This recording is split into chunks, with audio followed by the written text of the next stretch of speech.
Hi, everyone. This is Rihanna from A Frugal Life, and we are joining the Neelys today. So I have the Neelys from Grandma's Wealth Wisdom. I will show you their website right here for their YouTube channel. Forgive me, I'm new to StreamYard, so we're going to go back and forth here.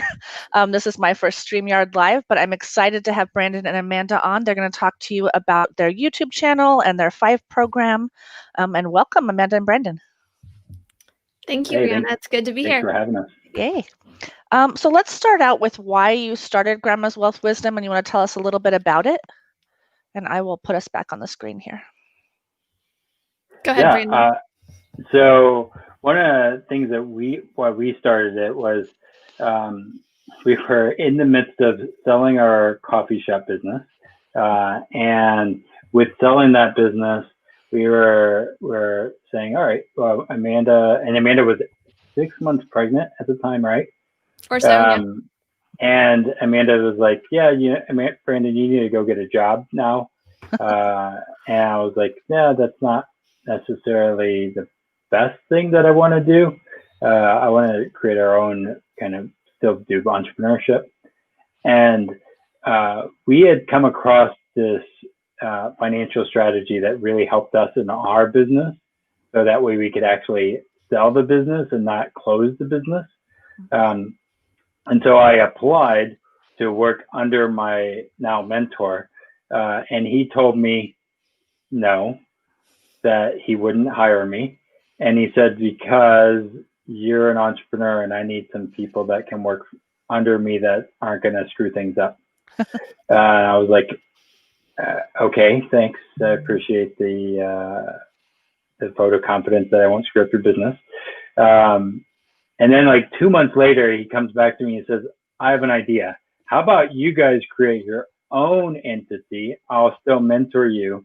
So you can be an entrepreneur, and you then do your own business, and I'll be a guide alongside you. And so we're like, that sounds better than the other way.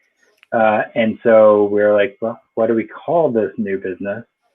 And our podcast producer we are going through all kinds of names for it. And our podcast producer actually came up with Grandma's Wealth Wisdom, not us. Kind of weird, nice. Right? Yeah, the name is actually what turned me onto your channel when I first started watching, because I was on your channel. You know that I was raised by my grandma, and I loved the fact that it was more of the old-fashioned advice instead of like the new fangled thing that's coming out every day. So you also have the FIFE program. So do you want to tell us what the FIFE movement is and how it's different from like other things that are out there right now? Yeah, so the FIFE movement is kind of an alternative to the FIRE movement. People are typically familiar with the FIRE movement or Mr. Money Mustache, some of those people that are recommending financial independence, retire early, and a whole set of how to live life based on that. It's typically you work in your job, make 6 figures, but save half of it. Do that for as long as you need till you get a big pile of money, and then you can quit your job and then go do whatever you want, living off the passive income from that big pile of money. And my story, Brandon's story, is a little different than that. We actually, I left my job at about 26 to pursue the entrepreneurial path and start a business. Brandon left shortly after, once the business was actually open. And then we figured out, well, how do we actually make money doing this? We kind of took that risk on the entrepreneurial side. And then because we took that risk, we were thinking, how can we make sure that our money is safe? Because we don't, like, our risky part of our portfolio is our business. We don't want the rest of our money to be at risk like the business is, right? Lots of things can put that business out of business, right? And take away all that time and money we've invested into it. So that kind of concern for safety and security above like a rate of return or above even just having a lot of money, having enough money, that's more of like a feminine approach to financial independence as well. Right. So FIFE stands for financial independence from a feminine and entrepreneurial perspective. Yeah, I love that. Thanks. So with the FIFE movement, are you guys dedicated 100% to doing this right now, or do you have like a lot of irons in the fire? Like I know that I try to diversify my income and do a ton of different like side hustles and things like that. Is that something you do too, or? So it's actually something that's interesting with how we work is that when we work one-on-one with clients or individuals or families or business owners, we get paid for the work that we do well enough that Uh-huh. we don't need to necessarily depend on like YouTube ad revenue or sponsors Mhm. of a podcast or anything like that. So what we really undertook this summer was thinking about how do we help like serve people better, help people realize that there's alternative ways to doing things than what those big gurus would tell you, right? Mhm. How do we help people think about customizing their financial journey to their uniqueness, right? And Right. so we wanted to put that out there. And then if that ends up, people want to work with us to help customize those journeys. That's what we Right. do with people all the time. And if they just decide they're going to keep doing it themselves or they're going to work with somebody else, that's fine too. But if we're helping people, that's really because ultimately the goal is not to make a lot of money, although Right. that'd be nice. The goal is to make sure that we're ending poverty and that we're Right. making sure people are not ending up in poverty when they're older, kind of like a lot of old people are right now. Yeah. We do have some people on the live stream, so if you guys have questions, feel free to comment. We'll definitely answer them on the live, or comment afterwards. I did share a bunch of links to Amanda and Brandon's different places where you can reach them. So you're mentioning that I've been focused on watching like your YouTube channel and listening to your podcasts and things like that, but you do consultations one-on-one with people? What do they do? Do you help them budget or like create their life around the financials? Yeah. Can I answer some of that? Yeah. So I think a lot of times, and why we go back to grandma's strategy, is a lot of people are mixing up investing and saving, and they're saying I'm saving when they're really investing, and they have built, and what we're seeing right now is this idea of a lot of financial vehicles or people's portfolios are unstable. It's built upside down as if you look at a pyramid, it's gone that way instead of this way. And so grandma's kind of strategy is saving more and investing what you can afford to lose. And so we kind of look at asking some of those questions as we talk to potential clients and building a foundation, because for us in the business, I could have put a lot in investment, but I had a flood that happened in my business that I had to access cash. I needed liquidity. And so stuff like an emergency like Corona that happens, and you can access your funds up to $100,000, right? That's what the CARES Act is doing now. Yeah. And so thinking strategically about those things are what we do with our clients. Yeah. Do you add anything there, Amanda?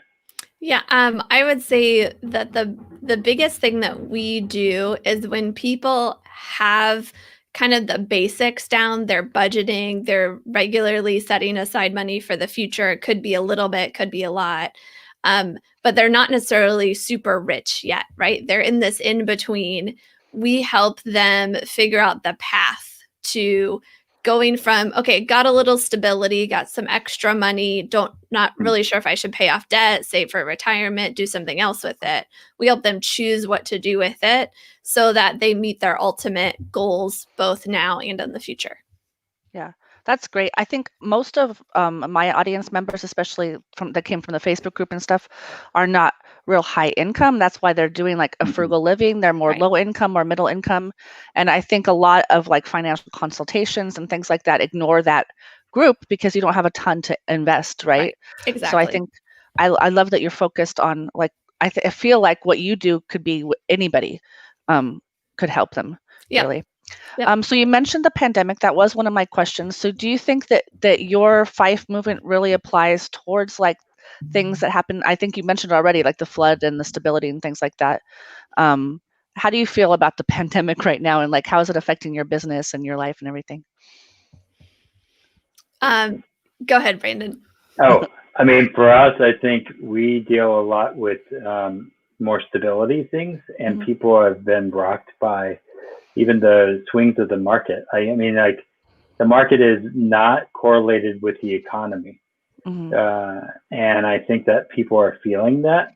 And I believe there's a rise in the frugality movement. And our website is, again, Grandma's Wealth Wisdom. Right. They went through the Great Depression. They went through things that far worse than what we are experiencing.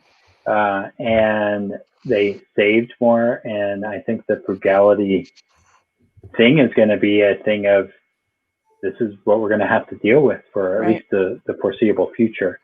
And I think that entrepreneurship is on the rise, where people have lost their jobs and they still have to make things meet. So they become contractors, they create a side hustle, they do whatever. And I mean, back then they created side hustles. They just didn't call themselves entrepreneurs because that didn't exist. Right. But they did things like that. So yeah. So I think we need to help people in that world. Yeah. And I would say, think about it like this. Over the last 20 years, we had the .com crash, we had the Great Recession, and now we're having whatever's going on with COVID, with the economy, and with the stock market, which are different things, like Brandon said. If, as a person in my mid-30s, thinking about, I've got maybe 50 years left to live, how many more times is this going to happen? And what can I do with my money to make sure that whatever is happening to me now, whatever has been happening to my parents, my loved ones that have seen their 401ks become 201ks time and time again, how do I make sure that doesn't keep happening to me and get to a more stable place that I'm going to end up winning in the end, rather than continually losing in this like boom bust cycle.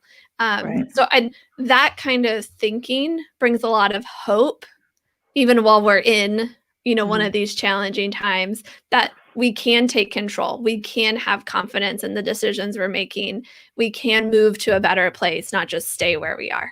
Yeah, that's a great mentality. I think I've been watching so many of your videos have a lot to do with like the mindset and the money affirmations, and it's the way you think and things like that. But you can really tell it just keeps coming around. Like now we all went through that crazy thing where everybody was buying out the toilet paper. I don't know why that matters. Didn't they start that again? Yeah, but they're doing it again. Like we can't learn from the fact that we did it before. So really, I think like learning to keep your life on an even keel instead of just freaking out every time something crazy happens is like a big thing right there. Yep. So if somebody is like starting out on their financial journey and everything like that, what is something, or what are the things you recommend that they start looking at first? Like what, if I'm like coming into this totally new, I have a lot of people that are just like freaking out now because it's the pandemic. Like if you're starting out, where would you start out? I got it.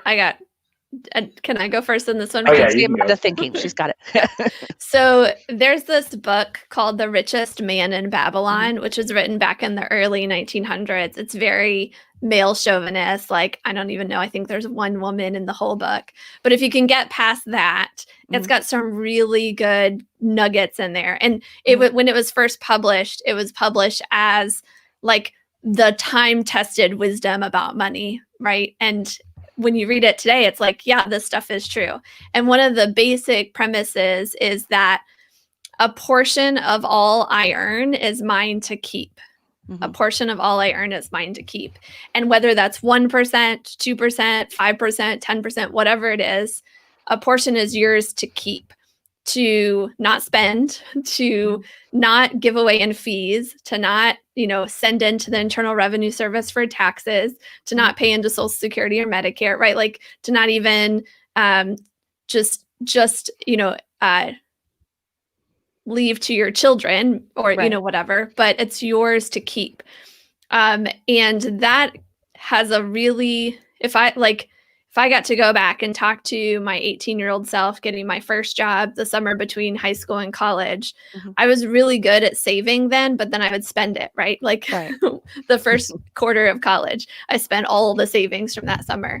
To think about setting aside even a portion of that 1%, if I had started then, who knows where I'd be now, especially if you can get that 1% compounding with uninterrupted compound interest. It's just amazing what that can do. Yeah. I think that every person I've probably ever talked to that is over like 30 has said start earlier. Like everybody regrets that they didn't start earlier, but nobody does it. Like if you're 20 right now, like you have to just put it in the bank and leave it there, right? And I think know that at least one person that's doing that. Really? That's amazing. Doing it. I'm helping her. So you should wait like 10 years from now and interview them and see like if it actually did. But like back when I was 20, I think I did do that. I saved a lot, but then things come up and you're like, well, I just have to take it out, right? Like you make the mistake of taking it out of your 401k or whatever. So I totally agree with you there. And I would say, don't take it out. Don't touch it. I don't care what you have to do. Don't touch it because you're losing so much more interest than you are gaining by taking it out of the bank, you know. But I do think there's a difference between, again, that savings and investing. Yeah. Putting it in a 401k is an investment. And for us, I think we do a lot with, again, our grandma's strategy of saying, how can I build it and grow my money so I can access and leverage and use it for emergencies or also opportunities, and have that uninterrupted compound growth, but still the flexibility of use. And starting early, you know, people are like in the frugal movement, right? Hey, live off of $900 versus $1,000, you know, and figure out how that you can live off of that, and put that portion aside in hopefully a better than a savings account kind of thing, and start figuring out how can you do both. Live frugal. I think that's an important thing, but also increase income. Right. And balancing those two worlds to then live a really positive, powerful future in retirement and not end up why we call, again, Grandma's Wealth Wisdom. The tagline is sometimes intelligence skips a generation. We look at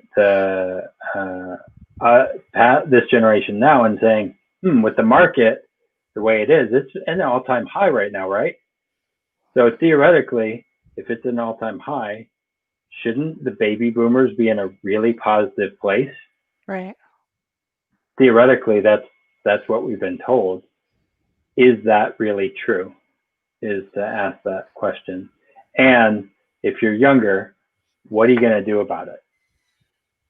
Because we have seen the big experiment within the market side for the past, since the 80s. And how come grandma was more stable than this next generation? What did they do different? Does that make sense? Yeah. I think well, we know what my grandma did. She didn't spend money, but that's a huge difference too, is we have so many things now that we spend money on that didn't even exist back then. Can you imagine like $1,000? I don't have one, but $1,000 cell phone or something like that people spend money on. That's necessities. These things here become necessities. Yeah. Right? The difference between necessities, like needs and wants too. Like I want to do a video on that, definitely. The needs and wants of what we have now and what we did. And I think we can really see that in the pandemic too, like things that you absolutely thought you had to have that you can't do now, like parties or restaurants or things like that. You obviously didn't have to have them, right? So you talked about starting young. What do you think, what if you haven't started young? Like I'm in my 40s, and like, what do you think that we can do now if we're starting out in like my age group or something like that, to financially secure the future? If I don't have like a huge bank account now, I don't. So, you ever heard that thing of when's the best time to plant a tree? Yeah. And now? say 20 years ago. When's the second best time to plant a tree? Right now. Right. So for me, I just say, hey, we are in a pandemic right now. Mhm. People have plenty of time to listen and learn and question what they thought they knew that isn't true. Right. That, hey, if you're 50, you're 60, you're 70, hey, go ahead and start questioning and thinking and make that change decision, whatever it is. You can always look and say, I wish I would have. I think the challenge that I find with our clients, the older ones, is saying, I wish I would have done this 20 years ago or heard Right. about it. I think it requires action. Yeah. That's good. Does I love that that. make sense? Yeah, definitely. Do you have anything, Amanda? Sorry, I just jumped in. Yeah, I would say the people we end up talking with in their 50s, 60s, and sometimes even 70s, most of them are saying, "Holy cow, I'm screwed. Please help me." And what we are trying to do more often than not is talk to people in their 20s, 30s, and 40s so that when they end up in their 50s, 60s, and 70s, they're not saying, "I wish I would have a lot earlier." So for sure in your 40s, it's definitely not too late. There's a lot more. There's a lot you can do even starting 10 years earlier, right? Or even if you're in your 50s, if you're like 10 years from retirement, there's a lot you can do in 10 years to make sure that retirement is a lot better for you. Nice. So I didn't send you this question ahead of time, but I thought of it afterwards. It's like, do you have specific, especially since you don't have like the coffee shop anymore as more of a stable sort of income, do you have specific frugal things you do now that maybe you didn't do before, or like how are you living more frugally now than you were in the past? So one common misconception is that we made a lot of money running a coffee shop. We actually lost a lot of money compared. Mom owns a small business too, so if we would have stayed in our cubicle jobs, we probably would have ended up with more. But we learned a lot about money, and I mean, in some ways, I've always been the frugal one, or as Brandon would call me, the cheap one. So maybe he should tell you what we're doing, because I'm just like, I live on the cheap my whole life. Yeah. So there's a couple of things. I think there's certain things that we're frugal about and some things that we are not. So one way I think that we're extremely frugal is we are caretakers of my mother-in-law, and she has had a car that her and her husband had that pretty much we inherited, and it's a mother-in-law's car. It's 2008. An old car, and I'm like, man, we do pretty well for ourselves. It literally has duct tape holding part of it together. Yeah. So we have this car that we use, and eventually it's going to die. But I think that's pretty frugal because we do not have to worry about a car payment or interest or insurance on that, and all of that is already taken care of for that. However, there's other places that I'd say we're not so frugal. So yeah, I think that's everybody's. I mean, it's not a downfall. I think it's what you should do. Is like my motto is living, better for less. Is like you don't spend the money on the things that you don't need to, like a brand new car, so you can spend more money on like taking the kids to the zoo or something that's important. Not that you could possibly take the kids to the zoo right now, but well, even taking the kids to the zoo, this is what we did in Chicago. We took our son to the zoo on the free days at the zoo because we're like, hey, it's on Tuesdays and whatever, September. That's when we're going to go to the zoo because it'll be a fun experience, and it's cheaper than doing it when everyone else is going. Nice. Yeah, that's definitely the best way to do it. Yeah. So I had a question. I'm going to kind of revise it. I said, what do you think is more important, a good money mindset or following a set path of practical steps? I think I'm going to probably know the answer, but my follow-up question is also going to be like, how do you change your money mindset? So if you want to talk about the concept altogether. Yeah. Well, so I think this is different for different people. So they're like, think about it with fitness, or like just health. And there will be people who you give them a meal plan and that's already pre-written and they will follow it to a T. Everything it says on there to eat, they'll eat, and everything that's not on there not to eat, they will not eat, right? And there's other people that would feel way too restrictive from that. They cheat the first day. They need more of a customized, like they work with a nutritionist who gives them a meal plan that fits their lifestyle, doesn't require a lot of behavioral change, or maybe in small increments over time. And that works really well for them. So there's definitely like two types of people. And sometimes that set path of practical steps, like the first one that comes to mind, are the baby steps from Dave Ramsey. That works for a set group of people that love do A, do B, do C. It works, meaning they at least improve somewhat financially. Who knows if it actually gets them the best results, right? Kind of like someone might lose weight on a meal plan, but then they could gain it back right after they're done, or, you know, whatever. So works being relative. Whereas other people need to have that mindset shift that kind of happens through the working with a professional, customizing things, developing that journey, and seeing it happen in a way that fits their lifestyle, fits with their unique goals, and all that kind of thing. So I think that's probably your first part of the question. I forget the second part. Oh, how do you kind of change their, like, if I'm a super spender, I'm not, but obviously, how do you think you go about changing that mindset to get to like where you need to be to flip on a coin? Yeah. So I have a question. Are you married? Me? Yes. And are you, Amanda? Is your husband a different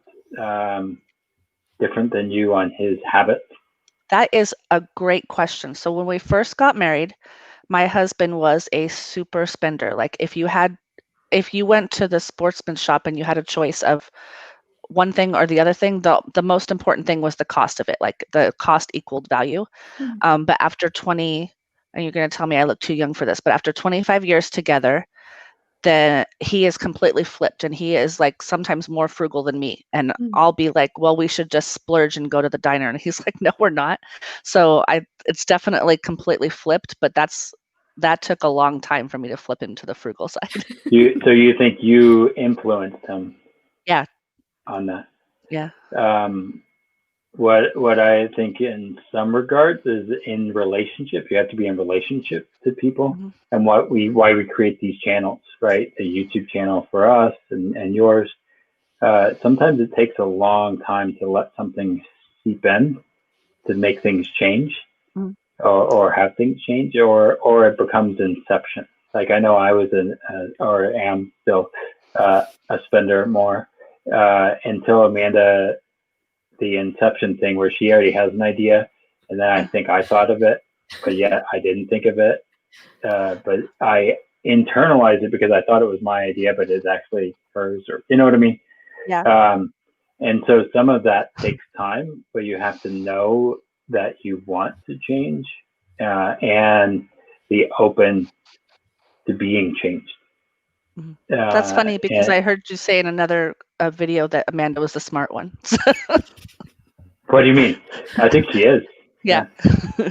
So you made her. She makes you think that it's your idea. I like that. Oh yeah, I mean, I think that's a really good way of thinking through those kind of things, and I think she definitely is the smarter of the two. So we got Jan here. Brandon's more socially adept than I am. I'm the socially awkward one. Just because I'm more intelligent doesn't mean that I'm better in all places. Yeah, well, I can tell you're both intelligent. It was just a joke, but I thought it was funny that he was saying that you made you think it was his idea, your idea, whatever. So hi, Jan. So we do have a Jan. Jan has a really great channel. Her channel is Jan from New York City. Yeah. If I do StreamYard better, I could do it fast and bring it up, but we'll just go over to Jan at New York City. But first, you're going to go over to Grandma's Wealth Wisdom and to subscribe. I want you all to subscribe and then tell them that I told you to do it so they know it's my channel here. Let's talk about what you offer other than the consultations. I know you have a course, right? Are you running that course right now?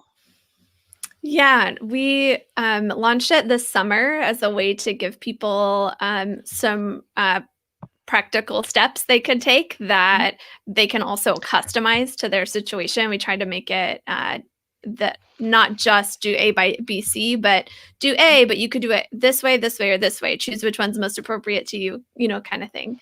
And we've got like PDFs that you can download and fill in your details, and then it does the math for you, fun things like that. We're actually going to be kind of putting it out there a little bit more in December as people are thinking about the new year, different shifts with their money that they might think about doing. We want to help them do that. And kind of the idea being that we could spark joy with our money right now. And there's a couple ways to get going with that. A really easy one is just go to fifemovement.com. And we've got a mini course there that's free that is our gift to you that can help you spark some joy with money right away. And then that's kind of week 0. And if you really like it, it works really well for you, then you can join into a 6-week program that walks through more. And that's what we call that the Financial Freedom Masterclass. And then throughout December, we're also going to be spreading some holiday cheer, doing some webinars that talks more specifically about different strategies to spark joy with money without cutting back. Now, I know we're on the Frugal Life channel, but sometimes we might say, well, this new season coming up, I want to not cut back anymore. Right. But I still want more joy with my money. And so we're going to kind of give that kind of tips to find out about that webinar. It's fifemovement.com/joy. Nice. And we'll be doing that throughout December. Awesome. We also, within this whole thing, is we realized that us as business owners, that we did not get paid very much from the coffee shop, regardless of what people thought. We thought we were doing amazing, and the reason we were so frugal is because we weren't making a lot of money. And it was going into the business or to staffing and to all of this. And there's this principle called profit first that we found.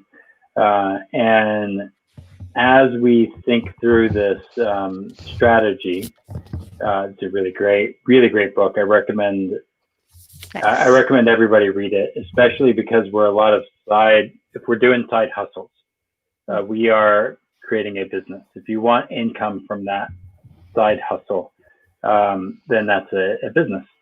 And so what we've thought a lot about is saying, okay, how does our personal finances and our business finances, how the business in itself is supposed to help us have more joy, help us have more stability, help us have more, the reason we started our business was to grow, right? To be in a better place.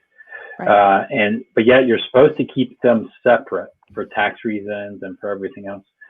But if you're running the company and the company's doing well, but you're not, then that's bad. Or if you're doing well, but the company's not, that's going to affect you mentally and all that.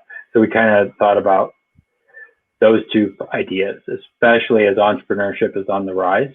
I think it's going to rise more because people lost their job or whatever. That we need they're only able to find independent contracting work rather than traditional employment. Right. Yeah. So that's kind of where that masterclass came of, is our response to COVID, knowing what's going to happen more than likely as this plays out. Awesome. I will put the link to Profit First down below. I haven't read it, so I'm going to go read it. I'm a huge audio reader. Book is really good. Do you like audio? I do audiobooks, but most of the time I just read regular books. He's a little more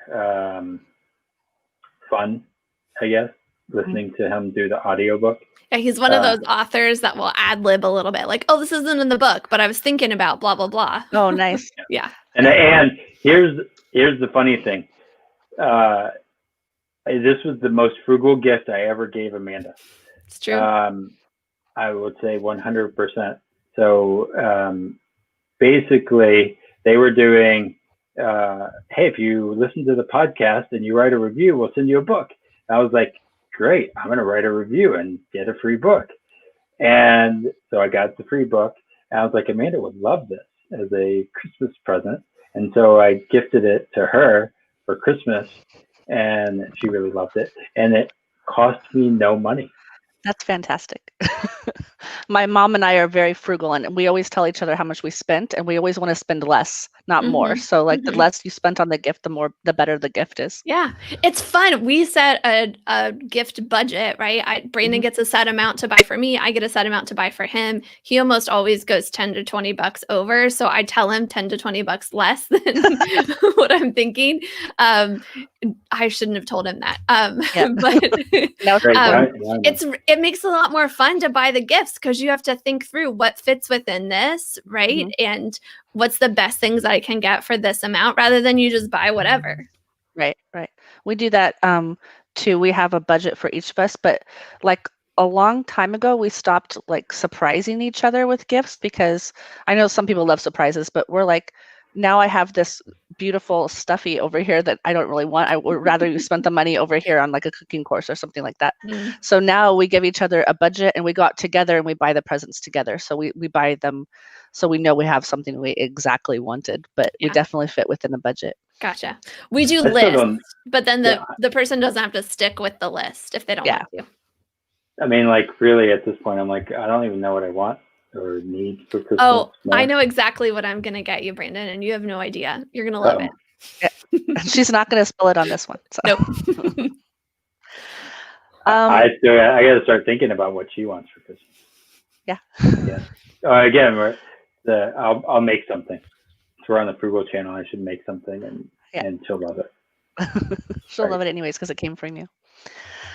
So is there anything else you want us to know?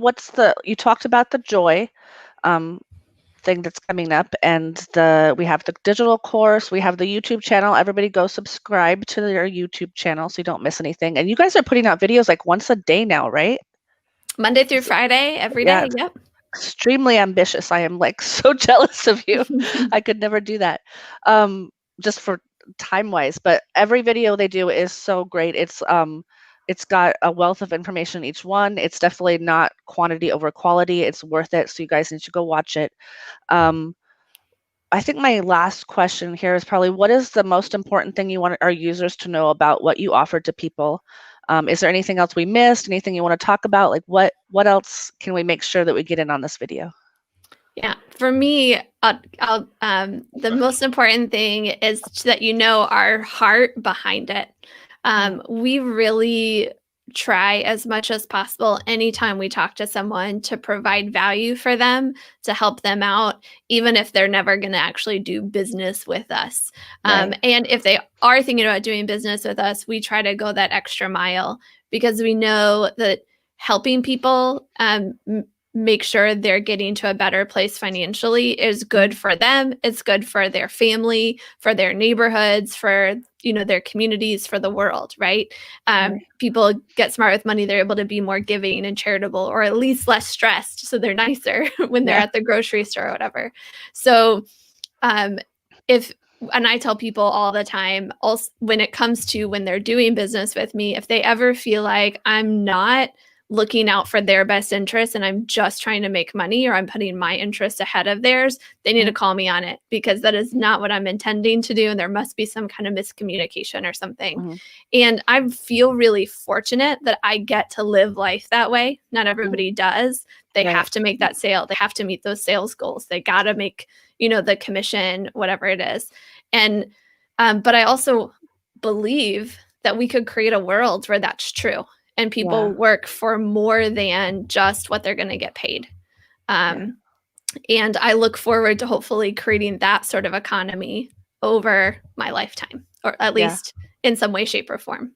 Yeah, I think we talked about that on the video that you interviewed me on your channel. And everybody, if you don't know where to start over there, you can start over there and watch the video that we did over there. We talked about a lot of different frugal things over there too. But I could definitely tell during that video that that's the heart behind your whole channel. And we talked about bartering over there and everything, like how can you make the world a better place?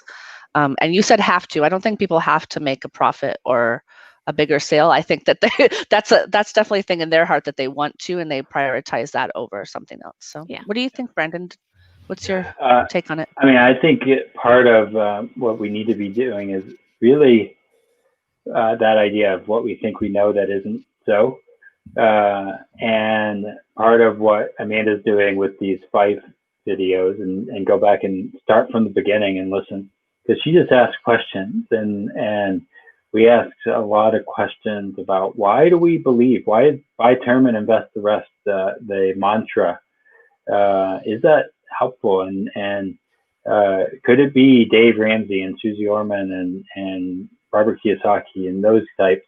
Maybe they made a lot of money off of being edutainers, and we have to think about why are we saying what we're saying and believing what we're doing. Is it because we said what somebody else said, or is it because we've actually done it and researched and learned ourselves? Right. Frugality for me is different than somebody else, and there's certain things that I'm like, well, I'm not going to go there and can my vegetables because I don't even have a vegetable garden for one, and don't plan to. But that's because I know my strengths and certain things. And so I think knowing yourself and asking yourself those questions is what really asking. And we're in a lot in the safe money world. We do a lot with insurance, and a lot of what people think they know about insurance isn't so. And so if you're saying what everyone else is saying, well, question. Why am I saying that? Does that make sense? Yeah, it does. I love that topic, but I haven't seen what you said about insurance, and we have a couple more minutes. Do you want to tell me are you favor of insurance or not favor of insurance? I think I insure everything that I can. Yep. I would say we just had a flood in our business, or not our business. We had a flood in our business, and then we had a flood in our house recently. And we have insurance on it, and that's great. Now, here's the thing. If we have insurance on our house, why wouldn't we have insurance on ourselves? Right. And Amanda might have a lot more to say on this, what we do specifically in insurance, because we do a lot with that. Perfect. Yeah. We specialize, like if you were to ask us what is the number one product that we're often matching people with and helping them customize to their unique situation, it is a form of life insurance. It's a very particular kind that builds a cash value that can be accessed when you need it for the things of life, like floods, buying cars, down payments on homes, retirement. But even when you access and use those funds as collateral to go do the things of life, your money still grows as if you didn't touch it. So like the technical term is dividend paying high cash value whole life insurance from a mutually owned company with non-direct recognition structure, which is a really long form way. Different people call it things like infinite banking or bank on yourself. We're actually part of the bank on yourself community of professionals. Nice. Yeah. And we called it grandma's strategy. And you think about what they did back in the day is they put a lot in their life insurance. Yeah. And they saved more. And then we switched to saying, you don't need that. You can buy term and invest the rest, and we'll take care of it for you. And the time you'll need the most or need insurance is usually when you're older. Life insurance, that's the big thing for the death benefit. But your need for financing is all the time. And so we're like, well, how do we not give money to the banks? The banks are the largest, most profitable company in the world. And what do? They take your money and give it to somebody else at a cost, right? Right, of course. And you're like, well, why? How come I can't do that? Right. Right. And then they also purchase life insurance with it. There's a whole thing about bank-owned life insurance. BOLI is the acronym. Why not do what they're doing rather than what they tell you to do? Yeah, that's brilliant. Awesome. So anyway, don't get us too started. We'll go all crazy. That's a topic that is close to my heart because a lot of people in frugal living don't think that it's worth to pay for car insurance or health insurance or life insurance. And like go ahead. Yes, my best frugal tip. Are you ready for this? Yeah. So if you are able to set up a significant foundation of cash savings, preferably in a cash value life insurance policy, right? Yeah. But if you have that, guess what you can do? You can increase your deductible, which will lower your premium, right? If you have $1,000 deductible versus a $500 deductible, you're going to have a much lower premium. So it's a great way to save money by having that cash saved as an emergency fund on all the all the different insurances, home, car, health, everything.